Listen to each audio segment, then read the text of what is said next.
Crypt Museum, which I hope you'll enjoy.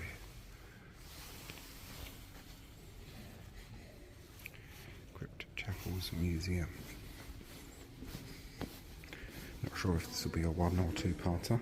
St Bride's Church, Fleet Street.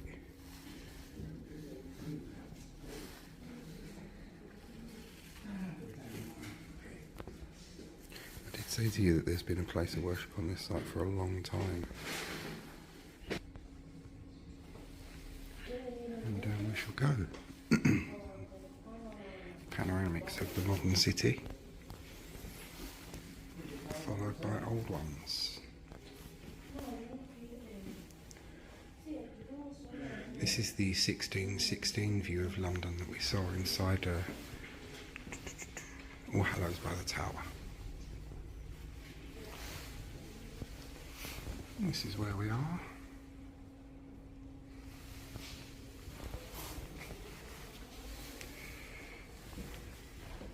Sir Christopher Wren.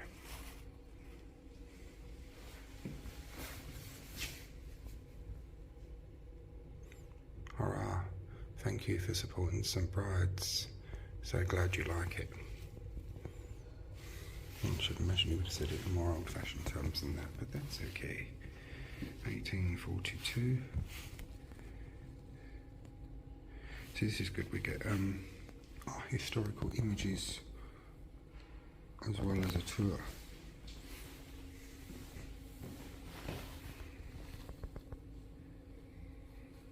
And before we get too far down the steps to show you the entryway, I think once upon a time these would have been full of bodies. The Great Fire, which destroyed the original church. 1616. That's that big long view we saw as we came down.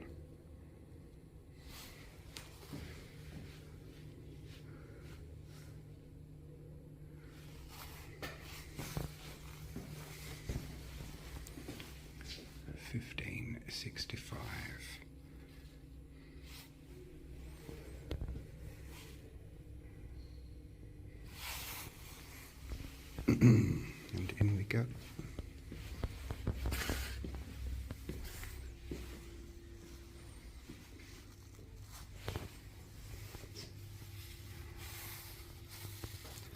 This dress and bonnet, which is not here at the moment, I'm afraid,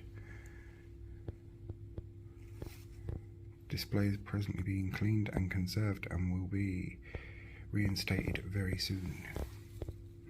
So have a read of that if you want to.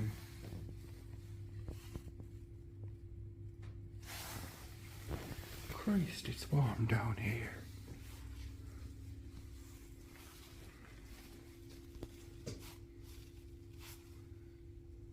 Police Guildhall, Morning Herald, Thursday, July the 1st, 1830.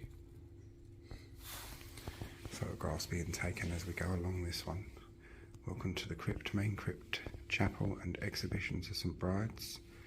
And over this way is the medieval chapel, which we'll see soon. We might go and see first if you like. The Caxton Ovid. This is quite a rare thing, this, what we're going to have a look at. Do pause to read. I have taken pictures as well though.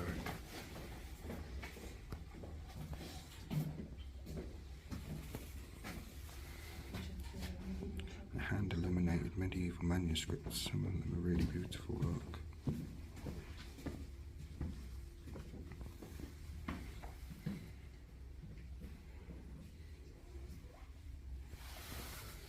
Sorry.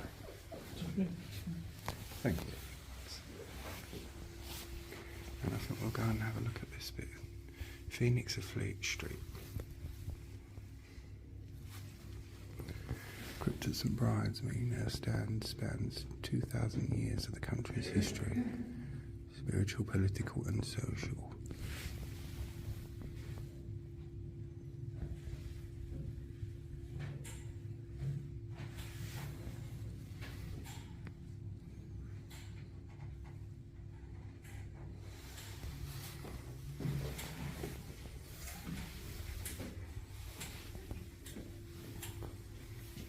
Samuel Pepys. Samuel Pepys, one of my favourite historical Londoners. And he also says, hurrah and thank you for supporting the church.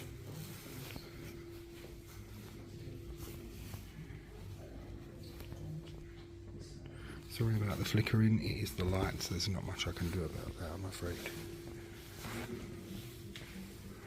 Carved stonework from medieval church. Fragments of a church bell destroyed in the Great Fires of 1666 and 1940.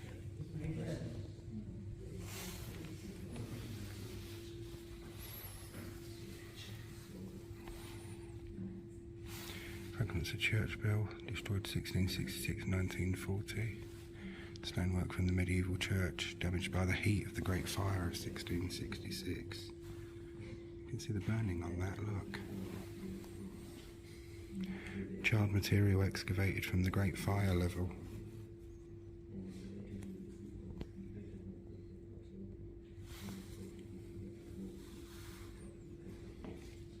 The fire got so hot that it made the stones of Old St Paul's explode.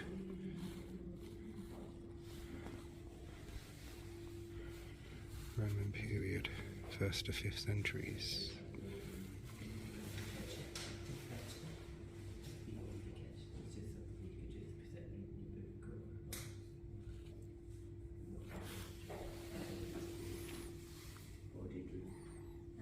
I'll say one thing, it's very warm in here.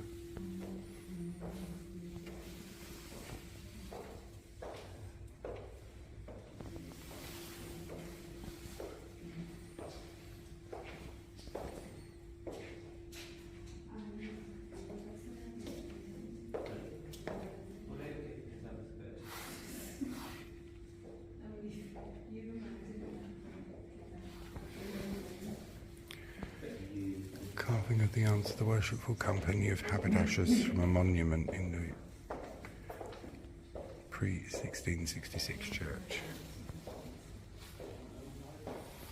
Figure of an angel holding the scroll from the medieval church.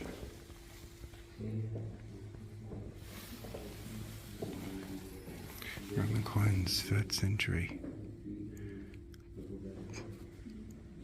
Copy, AC, of a coin of Gallic Emperor Victorinus.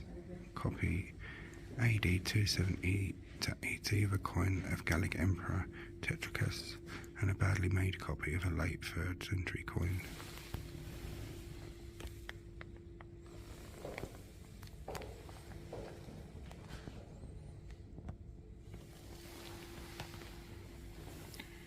Painted wall plaster and tesserae from the floor of a Roman building.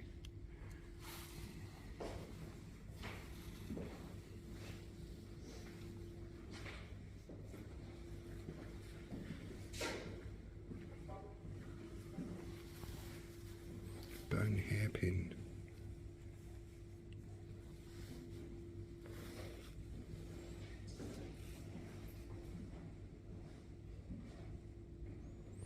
Samian ware.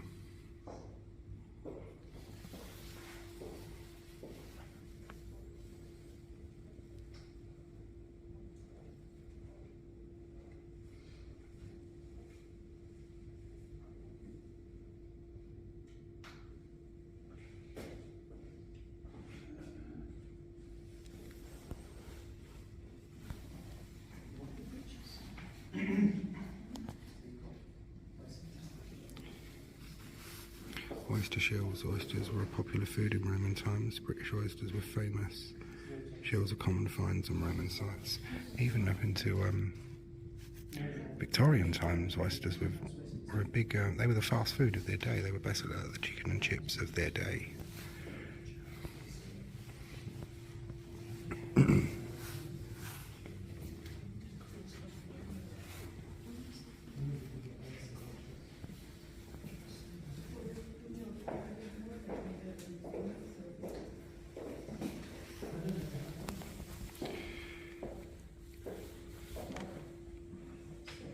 Part of a column from the medieval church with traces of original paint.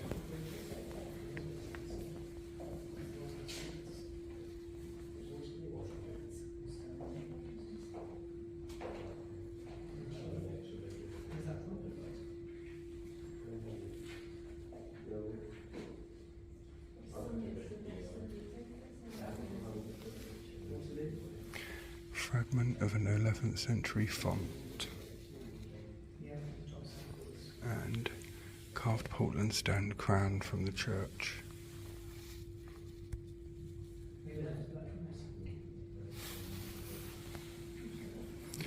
Floor tiles, 14th century. These tiles, the type found during excavations. Tiles of this type were found during the excavations. They formed part of the church floor, sealed beneath the great fire debris, decorated with geometric patterns and fleur-de-lis.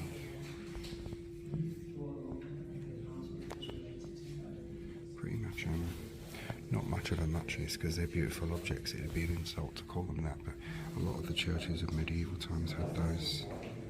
Interestingly enough, during the Reformation, when the Reformation hit, a lot of the churches, they didn't see it coming. They were in the process of laying new tiles and putting new walls in and things like that. But when the blue and white Delft tiles came in later on, these just rapidly went out of fashion overnight, and everyone wanted blue and white. Fragments of stonework with traces of gilding.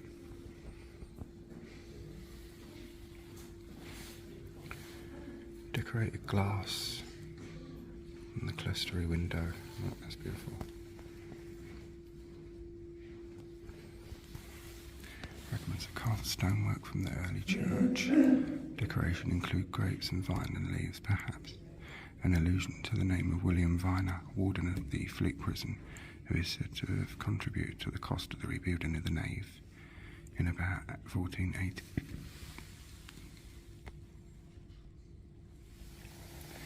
Fragments of stoneware flagons, 16th to 17th century, decorated with a bearded face, coats of arms, sometimes religious mottos.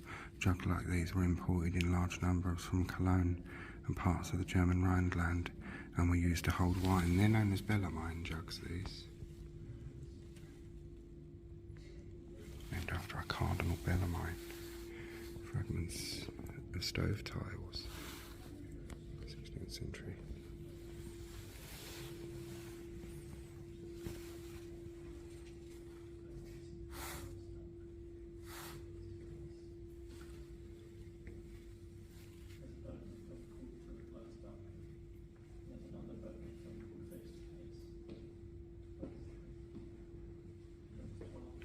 This probably will be a two-parter, this one. So, stone head of a cherub from Range Church, damaged in 1940.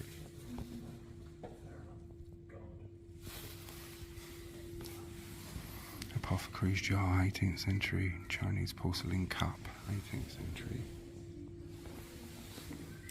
Wall tiles, late 17th to early 18th century. Tin glazed Delftware, perhaps made at Lambeth.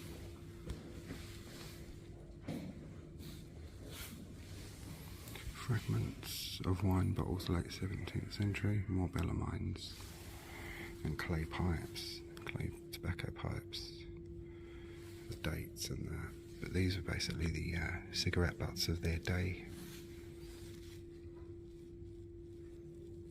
Even children smoked tobacco back then because they believed it cleansed the lungs. Lead plate from the Coffin of Samuel Richardson, 1689 to 1761. Richardson was a well-known Fleet Street printer and publisher, living in Salisbury Court, close to St Bride's, before he became famous internationally as the author of novels Pamela, 1740, and Clarissa Harlowe, 1747-8. He became master of the Stationers' Company in 1754 and died on the 11th of July, 1761.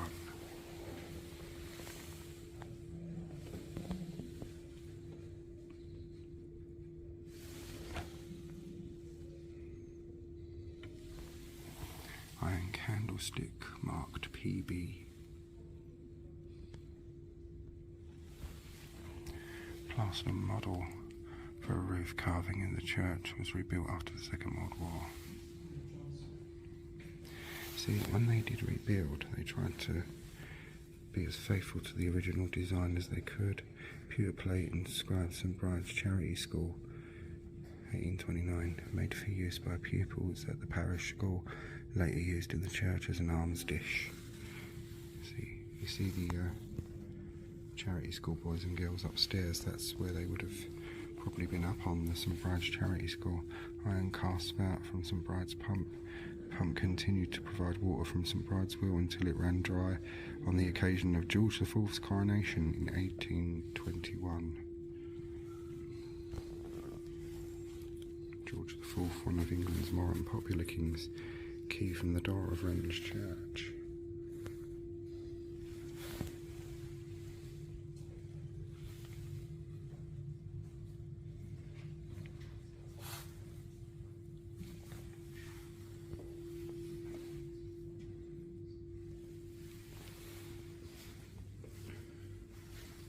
St Bride's cross, traditionally woven from reeds or rushes. The cross is in the form of the ancient Celtic origins adopted by the early Christian church in Ireland, became particularly associated with St Bridget of Kildare, St Bride, to whom the chapel is dedicated.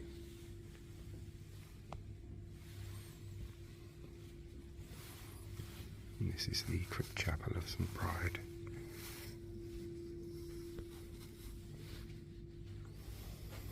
In grateful and abiding memory of our comrades who fell in the two world wars of 1914 to 1918, 1939 to 1945, may their sacrifice not have been in vain. Evening Standard. Their name liveth forevermore.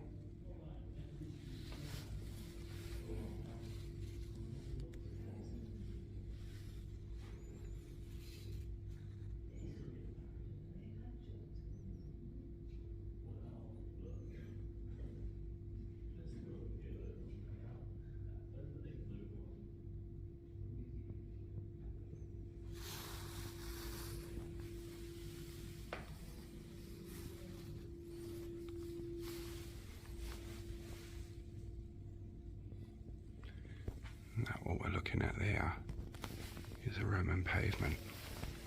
So deep underground as we are, this would have been street level back in Roman times. Christ, enough warm down here.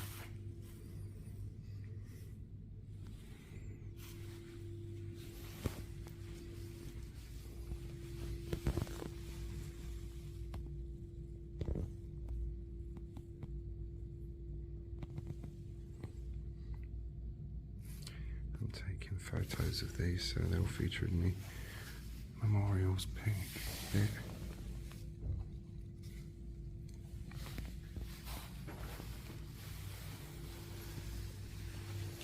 There is one here, but it has the communion table on it and it is extremely worn away, so it won't interfere.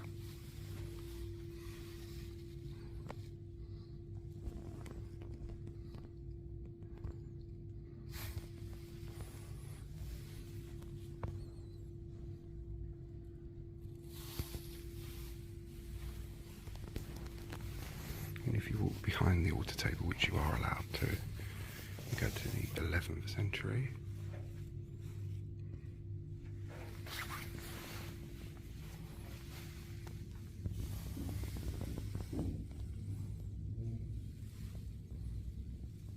Century.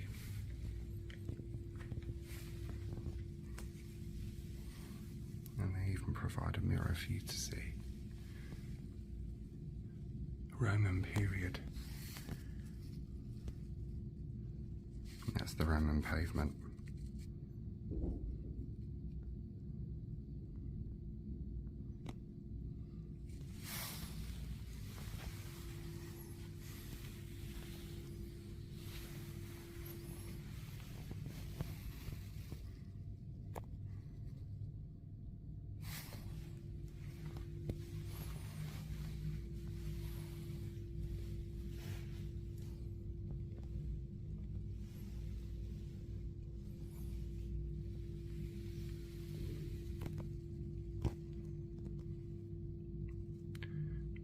That Roman tessellated pavement look, or floor bit, or floor level.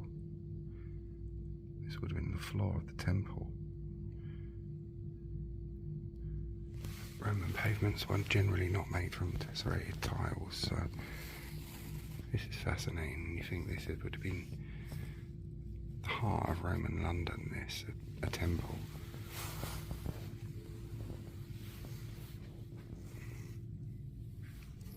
A place of worship for so many years.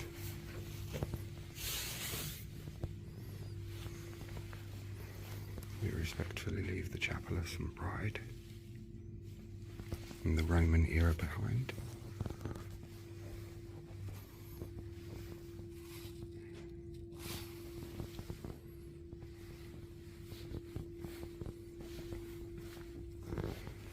The Printer's Church.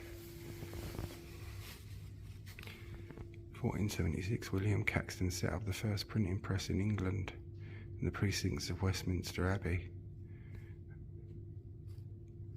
I became his assistant. Wynkyn de Worde inherited the business in 1500. De Worde moved the press to the new site beside Bride's Church, where he printed schoolbooks and cheap editions of popular works. Other printers were also located in the district, such as Richard Pinson, later Thomas Bethelet, both of them royal printers. Nearby in Shoe Lane, where bookbinders, local clergy and lawyers were among the customers. Lying between the city and the Royal Westminster, in an area rapidly expanding population, Fleet Street became the centre of printing and publishing industries.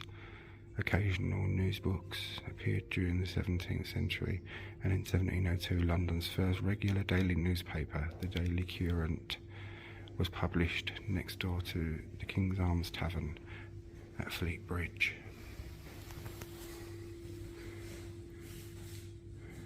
When men had already been worshipping God in Christ in this spot for 1,000 years or so, there came Fleet Street's first press. For more than 4.5 centuries, church and press have grown together here.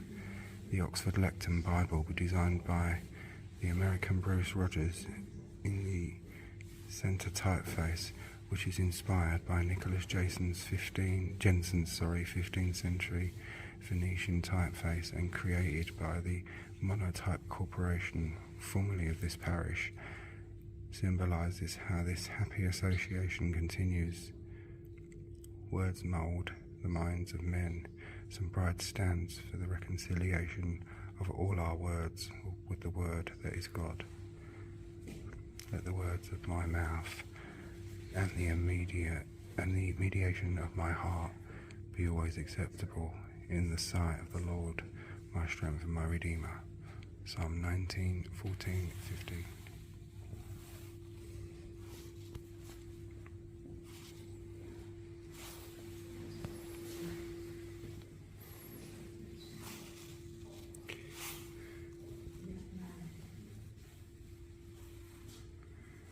From the Roman city of London, a road ran westwards across the River Fleet through the district of sparse settlement after the collapse of the Roman province, the arrival of the new people, the Saxons. A trading town called Londonwick grew up along this road in the 7th and 8th centuries.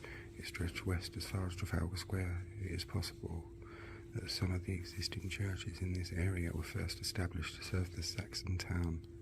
Londonwick was abandoned at the time of the Viking raids in the 9th century, and London was established once more inside the old Roman walls. St. Bride's Well, a spring at the east end of the church, was still supplying water in the 19th century.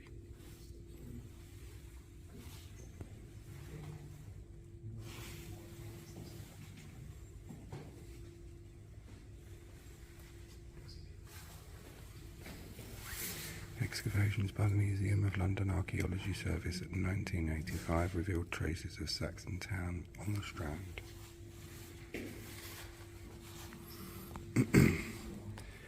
Medieval parish. Though an early church is thought by many to have stood on the site, the first, whose plan we know, was built in the 11th century.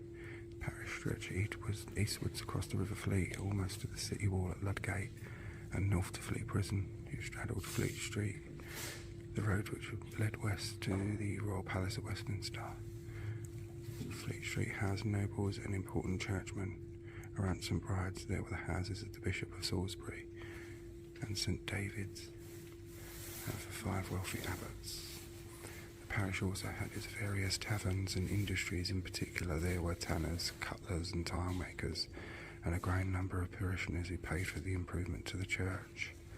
The wealthy bequeathed money to pay priests to pray for their souls.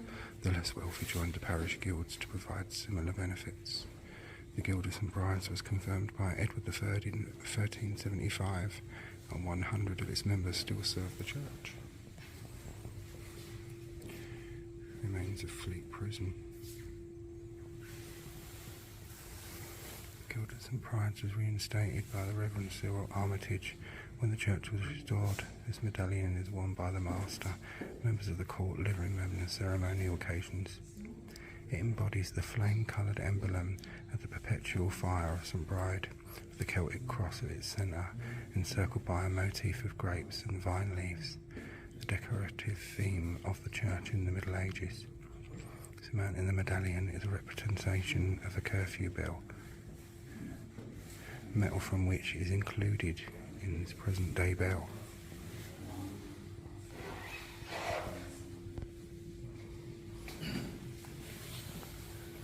Foundations of the medieval church revealed during excavations.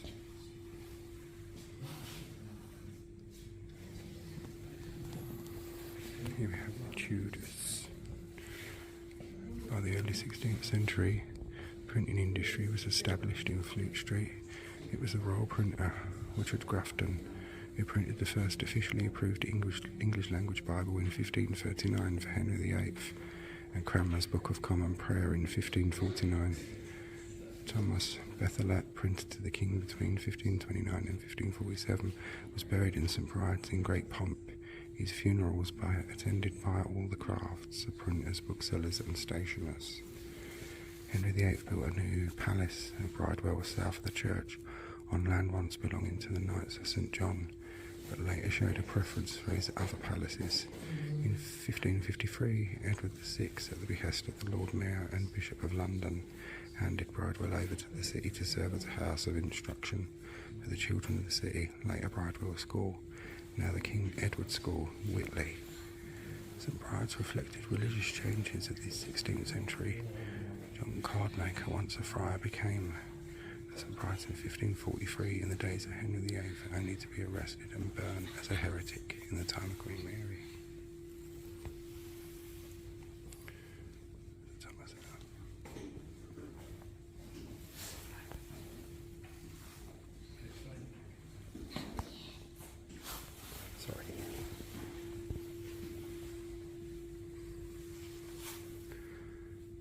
Breach's Bible, a popular name for Geneva Bible of 1560, from its rendering of Genesis 3:7 presented by Mr. Jack Dibb.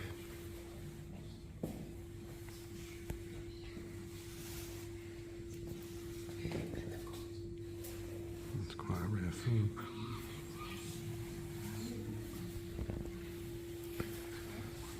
'17th century.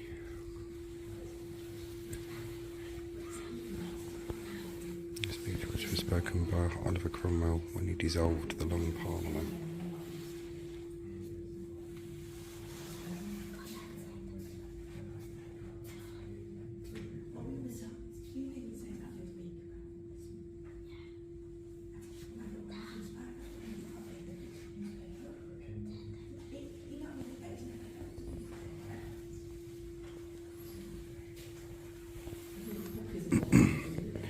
In the 17th century, St Bride's added literary associations to its now well-established links with printing. Dryden, who composed his ode, Alexander's Feast, to the church. Milton, Isaac Wharton, Richard Lovelace and John Evelyn were all parishioners. The Society of St Cecilia held its annual music festival here. Samuel Pepys was christened in the church, and it is to Pepys' diaries that we are indebted for an account of the Great Fire's destruction of Old St Bride's. Up by 5 o'clock, and blessed be God, find all well, and by water to Paul's Wharf, walked there and saw the town burned, and a miserable sight of St Paul's, with its roof fallen, and the body of the choir fallen into St Faith's. St Paul's School also, Ludgate, Fleet Street, my father's house, and the church and good part of the temple, and the like. 7th of September 1666, that's the words of Samuel Pepys. Rebuilding to the design of Sir Christopher and lasted from 1671 to 75 and cost £11,430. However, it was only in 1703 that the famous steeple, also Wren's design, was finally completed. It was in this century that the news sheets, more like modern newspapers in appearance, began to appear, and in 1665 the London Gazette, a regular government publication of official notices, was launched. This was the year of the Great Plague, when 238 parishioners of St Bride's died in 1 week. Christ. Wren's Church. Sorry. From the North, 1736.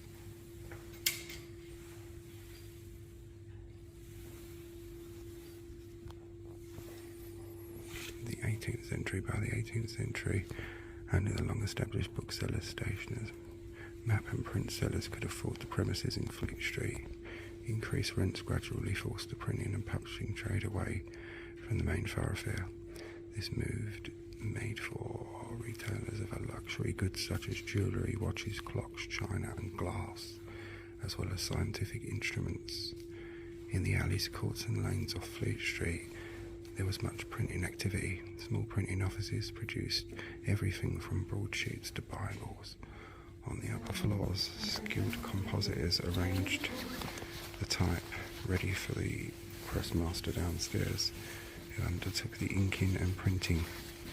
Allied trades such as engraving and bookbinding were located nearby. In the early 1750s, in a garret at 17 Gough Square, to the north of Fleet Street, Dr. Samuel Johnson, 1709-1784, aided by a few assistants, compiled his famous Dictionary of the English Language. Between 1776 and his death, he lived at number 8 Bolt Court off Fleet Street. Samuel Richardson, 1689-1761, known for his epistolary novels Pamela, 1740, and Clarissa Harlowe, 1747-8, was by a trader printer. He owned and ran a successful printing house nearby in Salisbury Square. The first published dictionary, 1740, first published in 1740. I'm sorry, that one's fallen down, so I can't read you the rest of the description.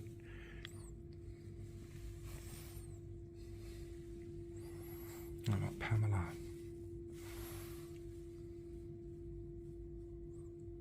One is Pamela, and one is Clarissa Harlowe, I think. Now, join me for the next part. Welcome back to part 2. That's where we've just left off.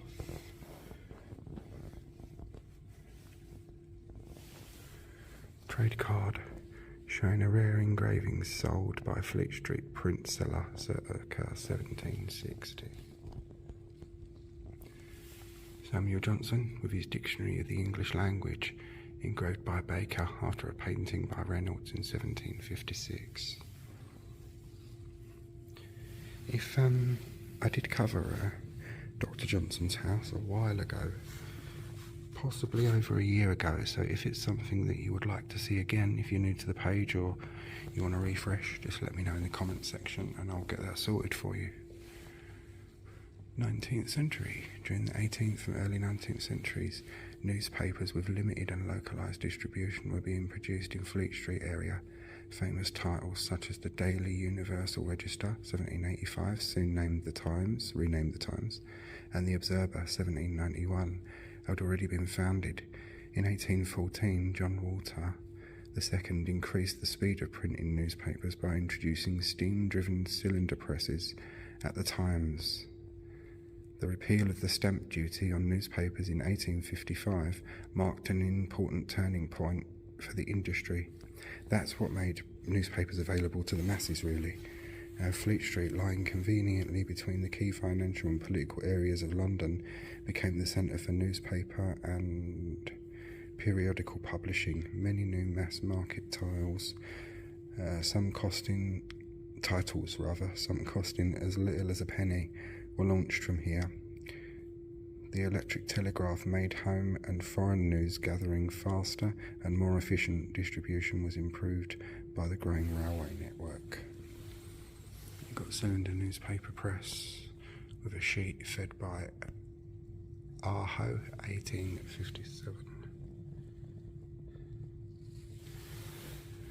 View from the top of St Paul's Cathedral on Lord Mayor's Day, looking westward, Fleet Street, 1870.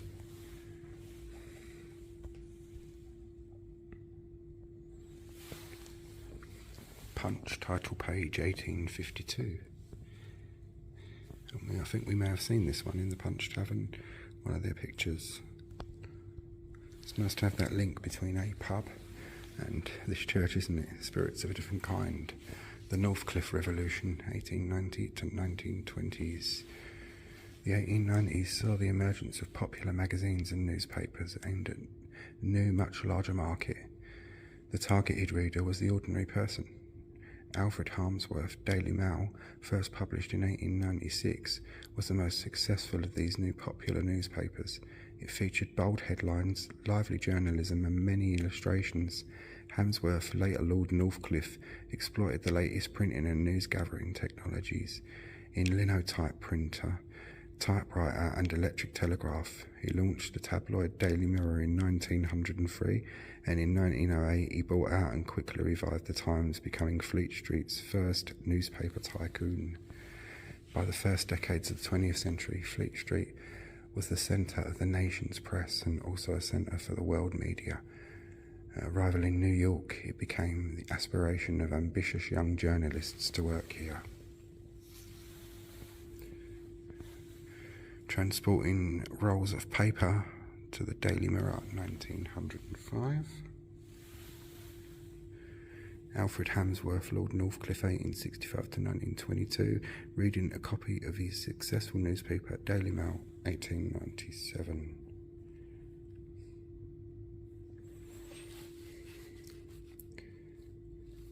The Empire mourns its loss as the death of Queen Victoria. Royalty and illustrations, the two of the ingredients of a successful newspaper in the 1900s. January the 26th, 1901, Queen Victoria died. Fleet Street in the 1920s, photographed by George Reed.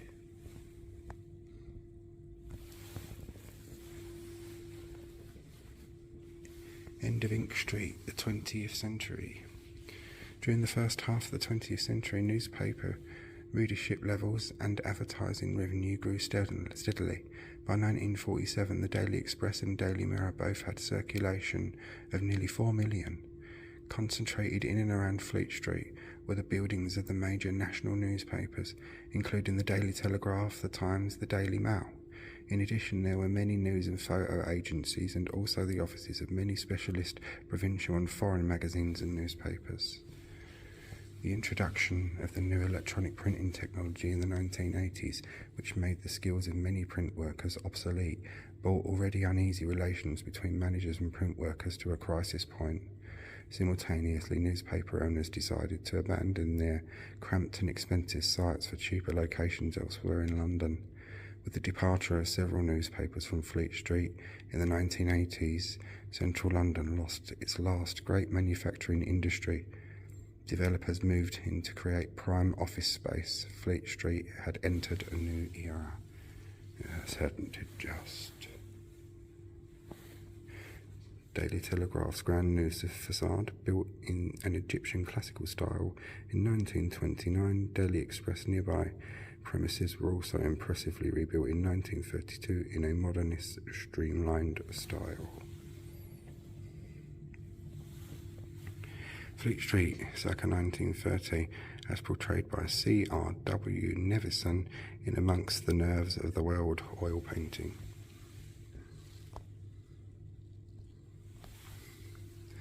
The current office buildings of the Daily Express in Blackfriars Road, when its offices moved south of the river in 1989, the Daily Express printworks moved east to Docklands. Canary Wharf in Docklands. Many newspapers' print works moved to the east in Docklands in the late 1980s.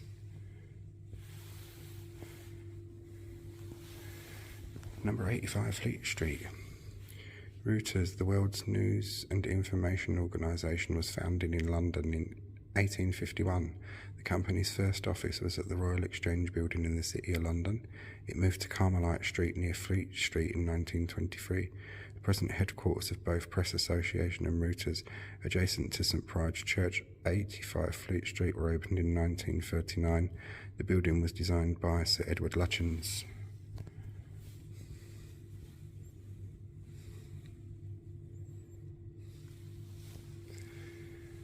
The exhibition in this crypt was designed and produced by the Museum of London in 1994. The archaeological research was carried out by the Institute of Archaeology, University College London, the Reuter Foundation. The work was funded by the Reuter Foundation, an educational and charitable trust set up by Reuters to support professional training and study for journalists, as well as research and humanitarian projects. The original exhibition was a tribute to Lord Beaverbrook, financed by his son Sir Max Aitken in 1969. A brochure with more detail, including American association with St Bride's, is on sale in the main church. 17th to 20th centuries, 15th century. A city full of people. This is one of our other exhibitions. We've seen one in St Fidast, another one in St Martin's in Ludgate, and this is our third one.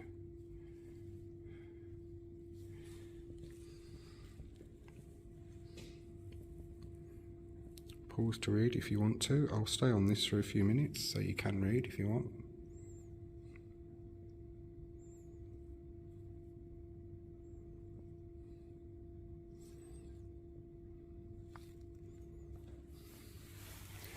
Great Fire of London.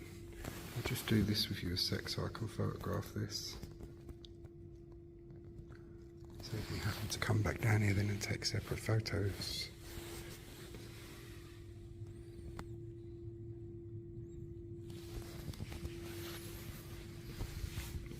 Gigantic German attempt to set the City of London ablaze. The Evening News.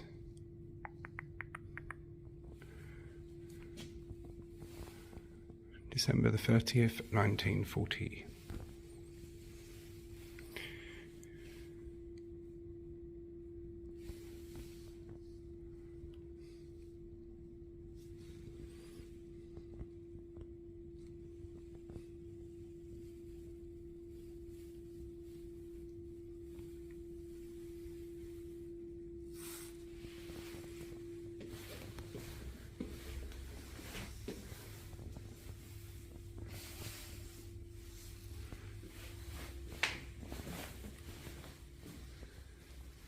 Now we shall go into the medieval chapel area, which has a lot of memorials, I must admit.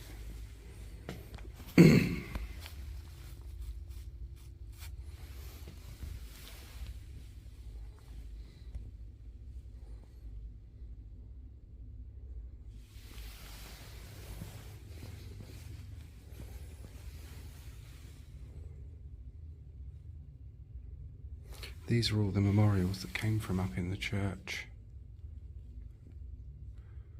plus a couple of modern ones. That's a modern one. James Burbridge, James Lynn, Church Wardens, 1827.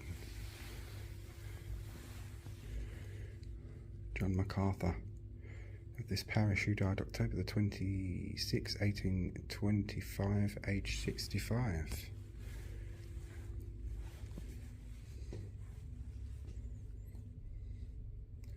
John Blades, Esquire.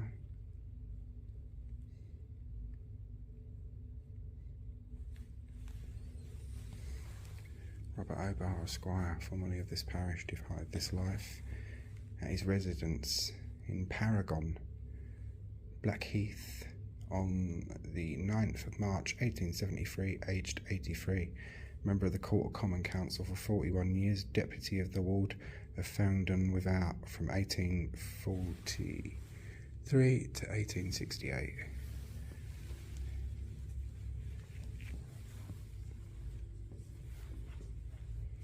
I'll photograph these ones on my way back through because I will be finished once I've done this bit, and they come out much better. And I know that they do prove of interest to quite a few people, particularly Sam Tucker, because there are a lot of links between Devon and this country, and this city, sorry, Devon merchants and London.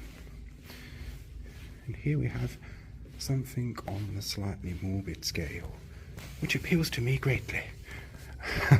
Until well into the 19th century, the only official source of corpses for medical research was the public hangman. This gave rise to the resurrectionists, the body-snatchers, who made 8 to 14 pounds on each body. As a consequence, people naturally sought safety for the dead.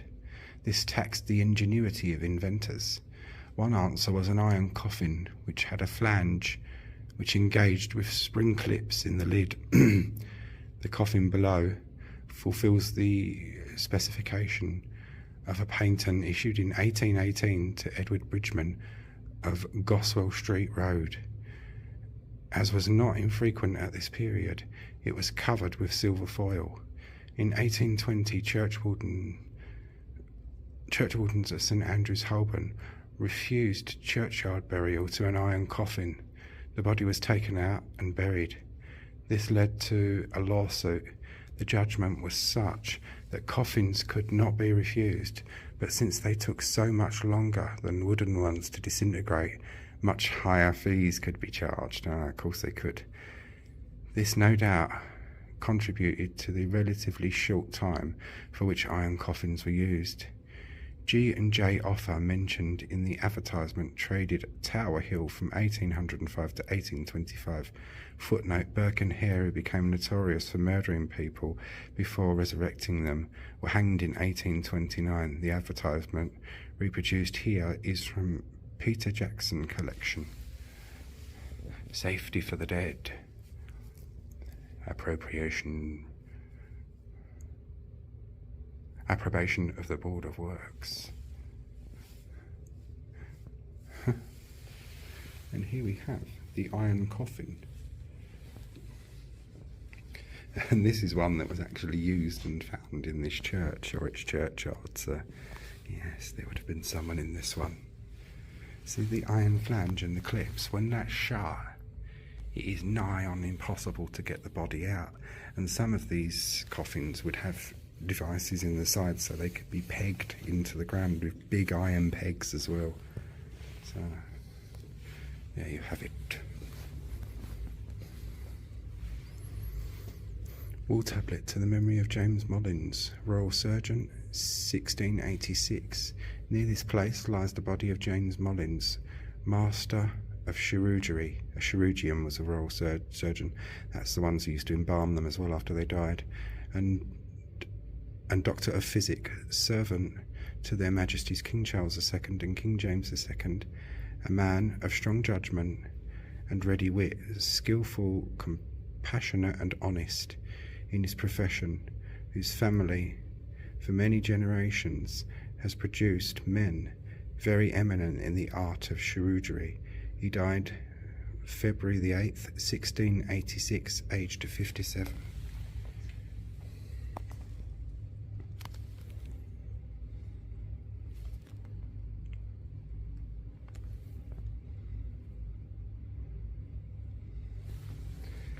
Now we're going to the medieval chapel, which was not open the last time I came to this church, which was some time ago. World War I, 1914 to 1918, Associated Newspapers, Adam C.H. Bullitt, and it's got all the names here. Harmsworth, Fee, 1895 to 1916. Harmsworth, Havs, 1894 to 1918. I'll do you a scroll by, and you can have a look at the names, and then we'll have a look at the structure of the room we're in.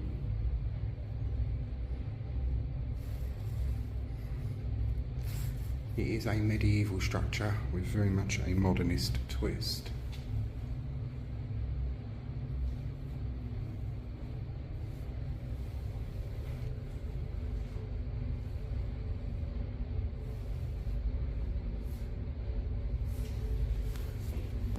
And here we are.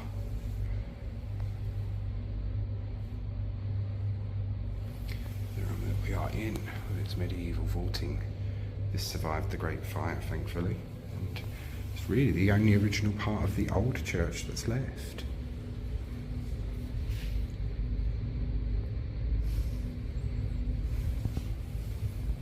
That would either have been a window, more than likely a bone chute. Yeah, it's a bone chute. You can just see through the gap, it slides upwards. So when Ye Churchyard became full and they needed more room, up would come the bones and down they'd be slid into a room like this, taken to an ossuary or a crypt chamber, charnel house.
As you can see, the printed word is very important and integral to the history of this church.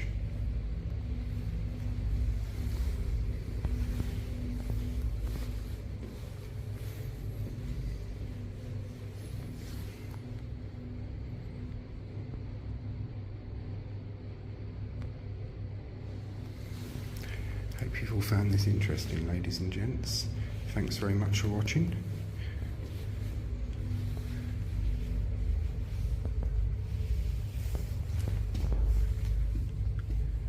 Busy as a bee.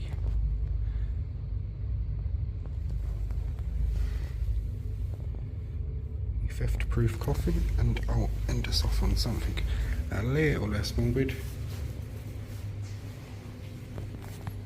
Although I'm quite partial to a bit of morbidity, as long as there's nothing unseemly.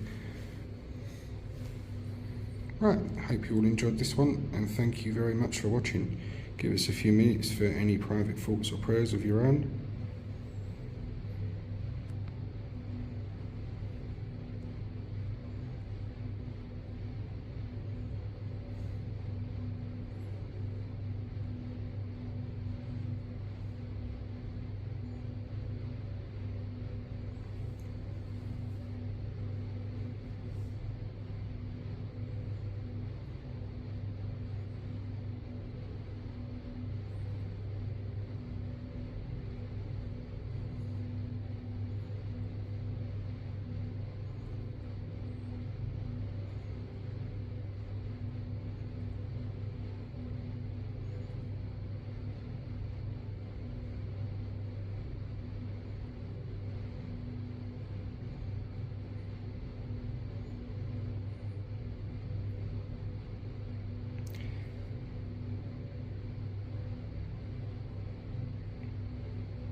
Thanks for watching all, and I'll see you on the next one. Take care, everyone.